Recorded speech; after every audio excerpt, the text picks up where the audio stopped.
You want sex, and she doesn't.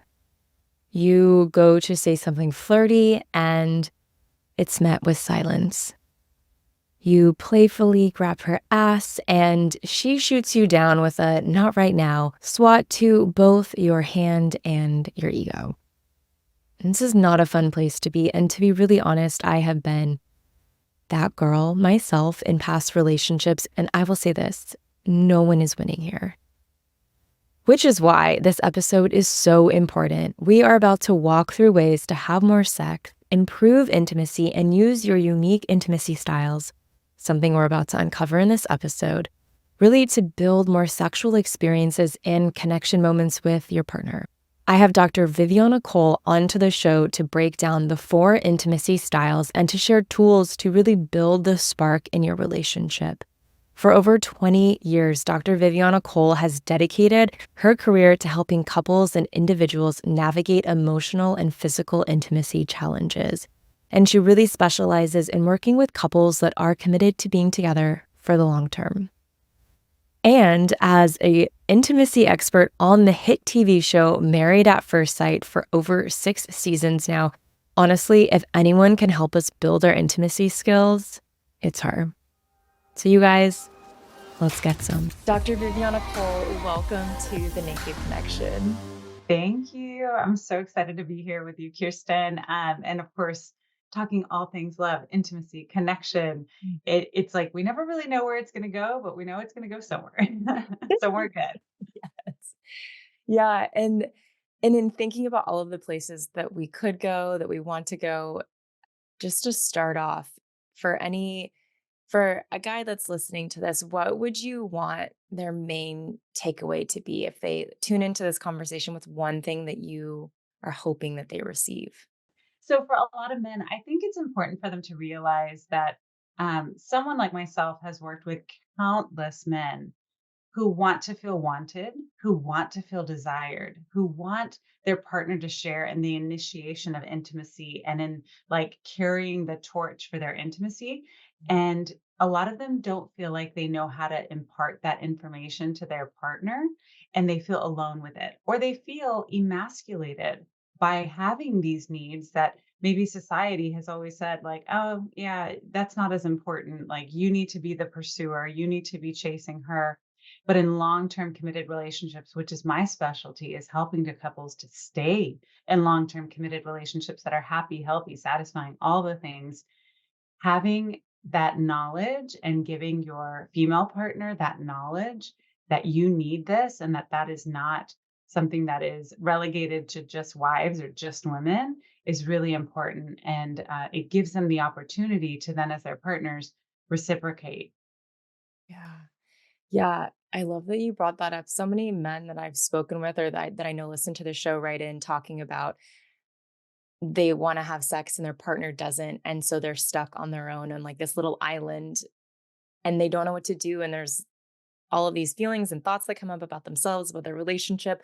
Like, where does a man go when they're stuck in that place?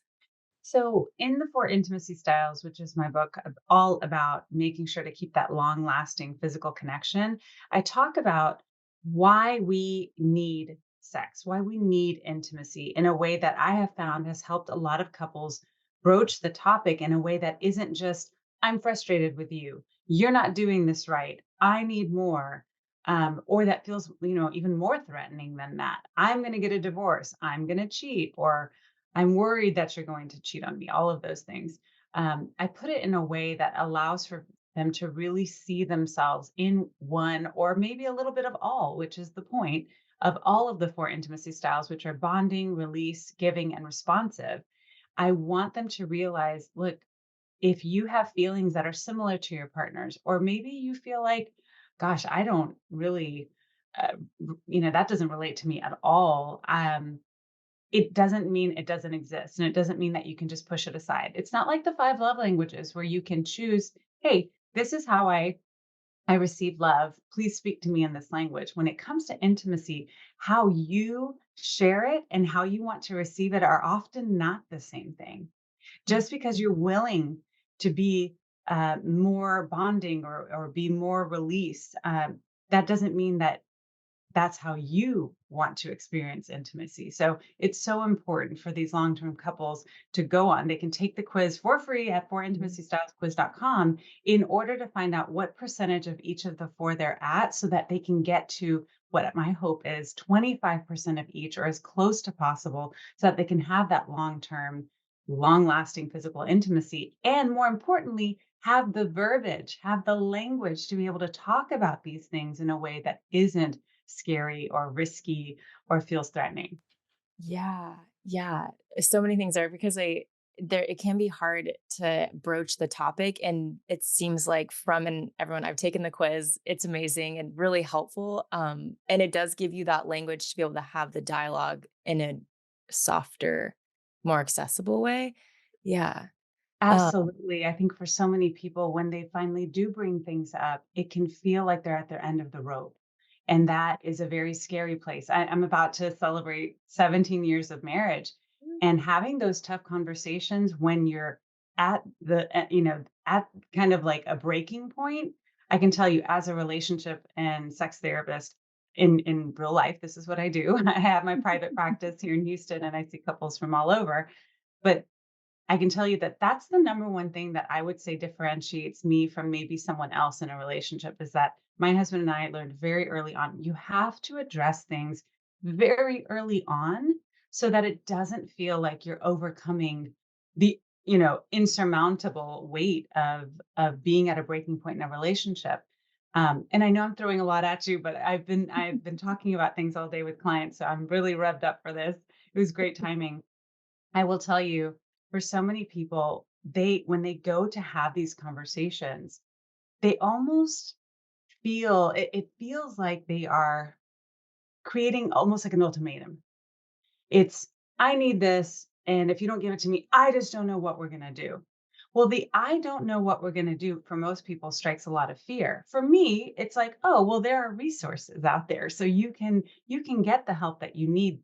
This could be a starting point, but that's not typically how their partner is gonna hear it.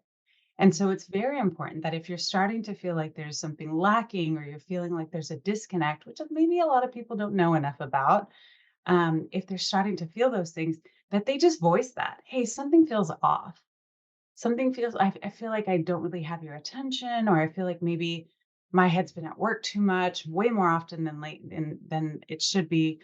Um, so I don't know. I feel like for a lot of people, just bringing it up and saying something is off is a really good, helpful place to start. mhm. Yeah. And in order to dive deeper into these 4 different styles, because I think it's so important to understand what they are, could you give a little breakdown briefly of what each of them is? Of course. So with bonding, this is the people who, in order to feel emotionally bonded, so emotionally connected to their partner, they do that through physical intimacy. For the longest time, so many people would get judged because they're like, well, my partner says that in order for her, usually it's a her, to feel that she wants to have physical intimacy with me and wants to physically connect, she needs to feel emotionally connected. But Mhm, I don't feel that way. I feel like in order for me to get to that emotional place and feel like we're really, bonding in that way, we need to have sex. And mhm, of course, sex can mean all sorts of things, right? But that's the sort of thing that I'm able to say that is valid. It is valid to feel like you get from point A, from point A to B in different ways, and there is no right or wrong way, quote unquote. So that's bonding. Release, those are the ones who have sex in order to feel release of tension, release of inhibitions. They feel desirable. They feel um, really ecstatic and they feel almost that euphoria. But mainly, it's a very physical release. And when they can attribute that release and those really good feelings, both internally and externally, they can feel like, wow, you did this for me. Like, I just love and really enjoy you. So being able to attribute those feelings, those release feelings to their partner is huge. Giving, those are the ones who are like, I get so much pleasure, both emotionally and physically, from giving you pleasure. So anything you want, if you show me vulnerability and you tell me what you want, I am on cloud nine and I feel so connected to you when that happens. And then with responsive, this is a lot like, it looks a lot like when someone says, you know what, I don't really ever think about sex on my own. Like I don't really have thoughts, or if I do, they come in and out of my head. I don't really, I'm able to quickly push them aside. But when my partner says, hey, I'd like to have sex, it's like, oh, okay, yeah, let's go. And we have sex. And it's like, oh, this feels so good. And this is so nice. And I'm so glad that you initiated this. And then it's over. And literally, they go back to kind of this default of not really feeling sexual. That they tend to be, I would say, the the most troubled in their relationships, because for them, it's like, look, I have no problem enjoying sex. I have no problem enjoying it with you. It's just that I don't tend to really have a preference to be thinking about it or even looking for opportunities to experience it outside of being responsive to your needs. And what I'm calling for all couples to do in long term relationships is to be able to experience the rounding out of their intimacy style, which would include looking for and trying to create 25% of each of those so that you feel like you're getting all of it and you're giving all of it. So then you don't have to worry that your needs aren't being met or that your partner's needs aren't met for the long run. And I mean, it's just a very kind of logical, rational. I've been working with clients for over 20 years, so it just works. And I'm like, here you go. This is what you need to do. Yeah, thanks for breaking those down. In looking at kind of this topic we started with of in a couple, the man feeling like he has this desire and being met almost in many instances with rejection or denial of what he's asking and wanting to connect. When I took the quiz, I was mostly bonding and responsive or responding. So, and it was interesting because in my personal experience, I recognize I've been in dynamics like that before. So I'm like, I understand the other side of it. And I've learned so much about myself and about partnership through better understanding where a man is in this dynamic, which has helped me a lot. But I'm curious of looking at these four styles and knowing the goal and the desire is to have kind of all 25% in each of them. Looking at that scenario, like how can we support one another to move in more into these other styles? Yeah, I love that question, and I don't get it often. It's in the book, though, because I know that that's so important. It's the understanding. Understanding what it is that your partner is going through will then allow you to be able to hopefully be empathetic and say, oh, so that's why they need this. It's Mhm. not just whatever, right? It's not just whatever fill in the blank. It's not just that they're horny all the time. It's not just that they're hard up. It's not just that they're trying to exert control over me. It's not just that they're using me like a bargaining chip. It's so much more than that. And we're so much deeper and more complex than just I want an ejaculation or I want an orgasm. It's so much more. And for a lot of couples, they've really kind of diminished the entire sexual experience down to you want an orgasm, you don't want to give it to yourself, so here I am. And unfortunately, when you get to that place, then the sacred part, the really the connection, the intimacy is really gone. Yeah. And it's very difficult to be in a long-term satisfying relationship where there is emotional connection without the physical, and vice versa. They're both very important, but there's a lot of information about there when it comes to emotional connection and just not as much practical information when it comes to the physical. Yeah.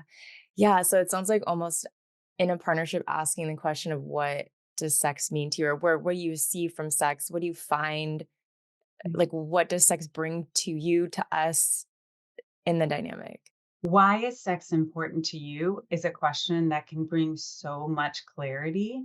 It can bring, I mean, of course, it can bring a whole lot of other questions to go with it too, especially if when you're listening to their responses, but it just doesn't happen.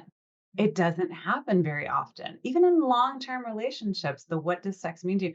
And this quiz allows you to get to that place very quickly, fortunately. And again, it's free. Go to forintimacystylesquiz.com. But the other part of it that I really like that it brings up is this idea that there's no judgment.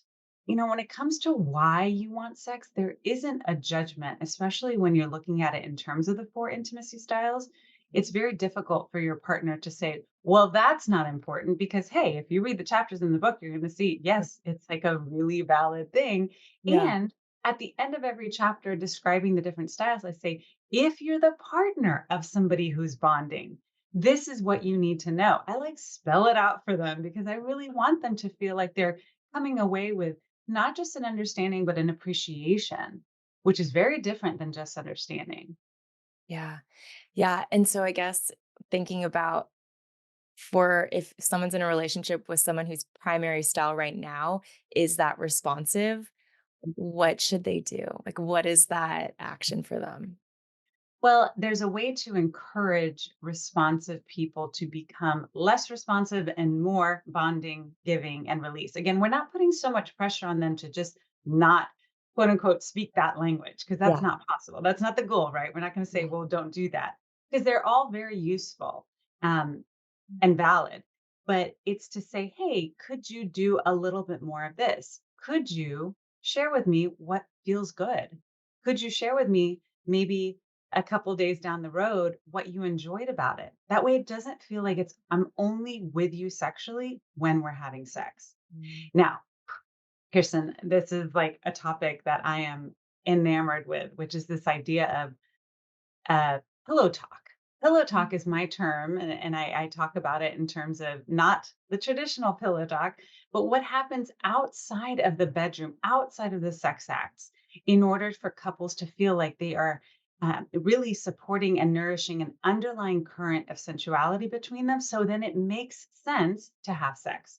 It makes sense to have more playfulness, more exploration, and all of that because what's happening in a lot of partners' rooms and a lot of couples' rooms is that they're dipping in and out of the sexual space, and Mm. it's very uncomfortable for at least one, if not both of them. They feel like there's supposed to be some sort of on and off switch. They're going from cold, cold, cold to hot, hot, hot. And most people don't experience the true pleasure and the bonding experience of sex when that happens. And it makes me think about this like hot, cold, on, off, and how can we bring sensuality, intimacy, sexuality beyond just those few moments of what we classically define as that into our relationship, into our life. There are actually 4 different ways of doing this, like I've been telling you, each of the 4 intimacy styles are very valid and deserve a spot at the table, but when it comes to pillow talk, there is one way that trumps all the rest, and if you're, maybe guilty of of being at the bottom of the ladder, I feel for you, but there's help, and you need to be aware of it in order to move up. Yeah. Yeah, this is making me think, last year I went to Burning Man and I went to a talk that was put on about intimacy and relationships, and it was this couple, and one of the things the man said was he was like, "I make love to the world." He's like, "I make love when I'm vacuuming, I'm making love when I'm cooking, I'm making love," and he's like, "I just find that when I am, like, in this place, in this mindset of really making love with my life, that our sex is so much better." And I, like, Yeah. will never forget it because he was, like, pretending like he was vacuuming, and I just my mind was like, "Oh, this is so true."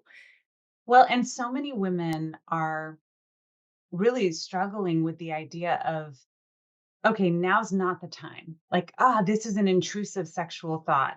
Men are typically so much better at entertaining the thoughts, even if they do or don't have a visceral or physical response of arousal to it.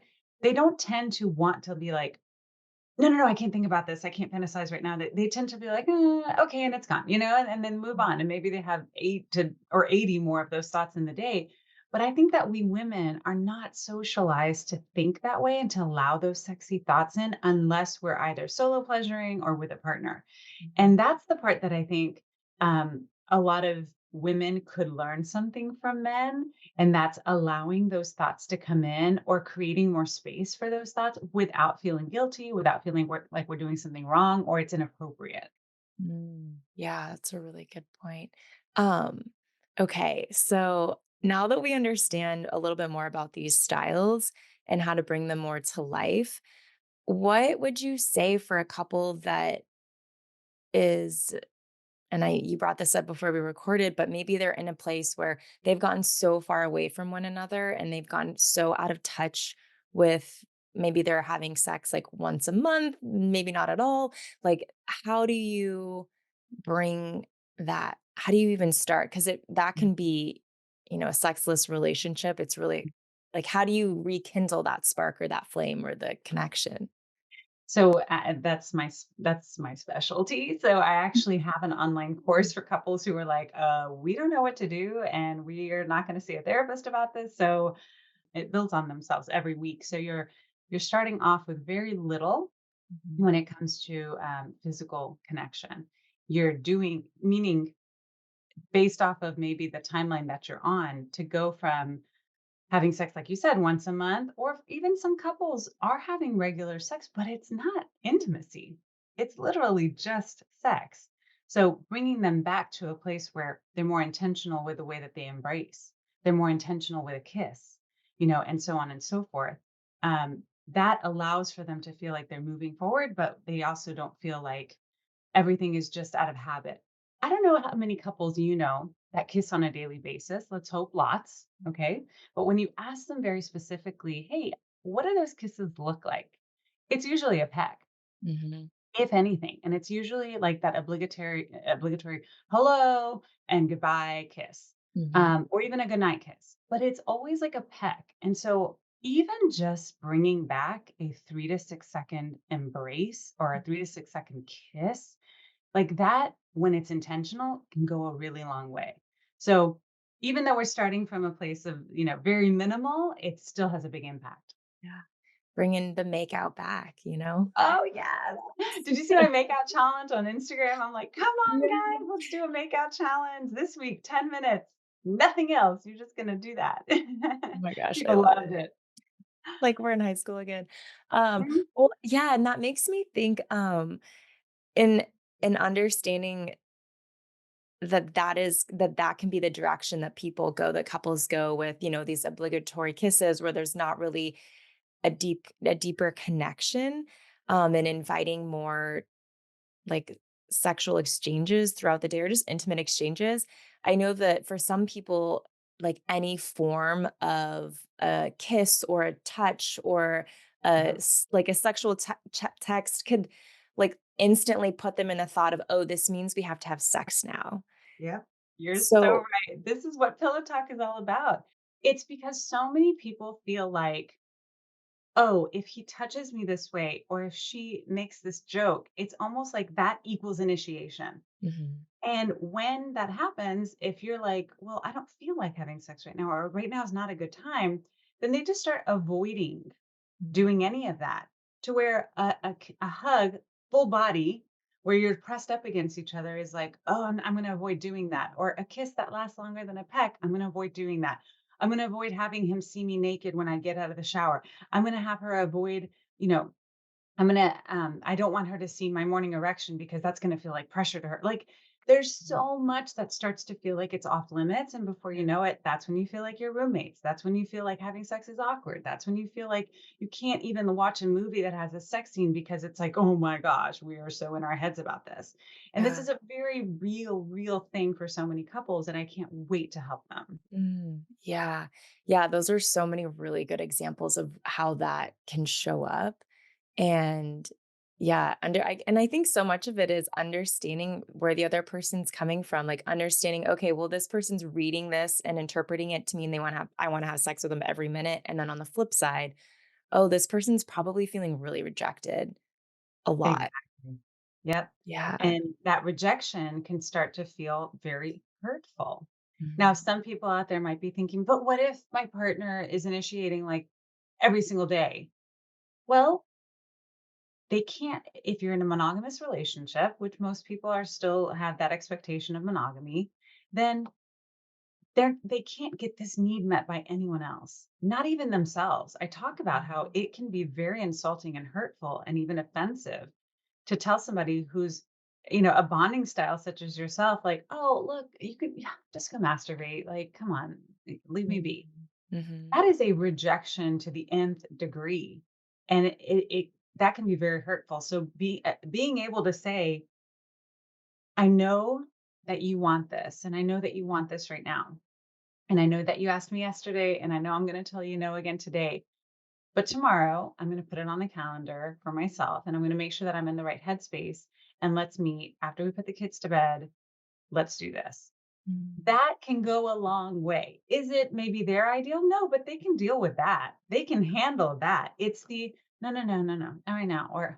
Or worse than that, it's the nonverbal. It's the taking your sleeping medication or putting on your headgear, or it's like the okay, well, good night. I'm gonna go, like it's the nonverbal rejection that Mhm. really exacerbates things over time. And so I always tell people, look, unless your partner is asking you every hour to have sex, try to avoid rejecting them more than twice in a row. Oh, And yeah. I feel like long term, that tends to work out well for people. You are two different people. You have two different things going on in your brains and in your minds. And it's so important for you to be able to say, okay, I've already rejected them twice. Let me see what I can do to get myself in a sexier headspace or to be more open and receptive to an advance. Or maybe I'll surprise them and initiate tomorrow. So Mm. I just think it's important to have all of these things addressed again if you want to be in a long-term relationship, because I truly believe that we can experience the highest highs in relationships of this life. Mm. Mhm. So beautiful. And you mentioned this piece about putting the kids to sleep. And I remember reading in your book, you brought up kind of how, and I'm probably going to butcher this, but if I remember, it was something about how, like, we have so much love that we can give basically in a day. And that so often when we have children or families, a lot of that is going to all of these other places. And then we're left with just a tiny little bit, if anything, for our partner. And especially in these long term relationships, maybe there's families, maybe they have newborns. Like, I mean, I don't have children, so I don't know what that's like, but it feels like just an impossible dynamic to navigate. So it's not impossible, but we've made it that way by putting so much pressure on ourselves and putting pressure on moms to mom so hard that they have to wait until they feel like some of the energy is being like gifted back to them, quote unquote, in order to be a wife again.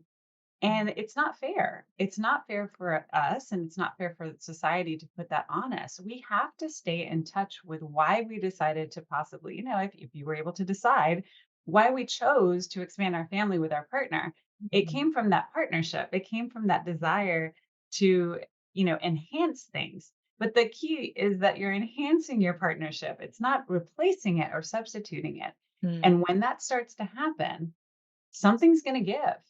And Yeah. it is very difficult to come back from that if your partner starts to feel like, or if you feel like your partner is more of a dependent now and you see them as a child, or if you see, and I say see, I'm saying you, but I'm talking specifically about moms, or Mhm. if you feel like, well, my kids need me, my partner doesn't need me. Yes, but your marriage needs you Yeah. and you chose to be married. Your kids are going to revel. I see adult children all the time who say, oh my gosh, I never once saw my parents kiss. I never once saw them hug. So I know, and now having a partner who's like always wanting to hug me and kiss me and who's very affectionate with the kids and da, da, da, it's like this seems like a lot. I didn't see that. I didn't see that. Or I only saw my parents fight or but I Yeah. never saw them resolve it. It's the same kind of thing where you're gonna role model for your kids what you think is healthy. And if you are struggling in your own relationship with sexuality and intimacy and affection, guess what? Your kids are very likely going to have that too. So if Mm. you don't want that, then really hold on to that strength and nurture your marital relationship or your, whatever kind of partnership you have for the kids, not in spite of the kids and not, Yeah. at the detriment to the kids. Yeah. Yeah. It's really beautiful to share how to almost kind of reframe the experience so that it's looking at expanding your relationship. And also, not only are you helping the romantic relationship you have with your partner, but also supporting your children as they grow up too. You really are. I'm telling you, there are studies that prove it. I see it all the time. Mm. There are so many things that parents can be doing that will improve their marriage and improve their relationship with their kids, especially because, relatively speaking, our kids are under our wings for a short amount of time. And Mhm. so after that, you know, what do we do? This is where empty nest syndrome comes in. This is where feeling like roommates. This is where feeling sexually estranged comes in, and a lot of insecurities come in. So I would say your relationship really can't afford for you to take a break from being a spouse or being a partner. Mm. Yeah. Amazing.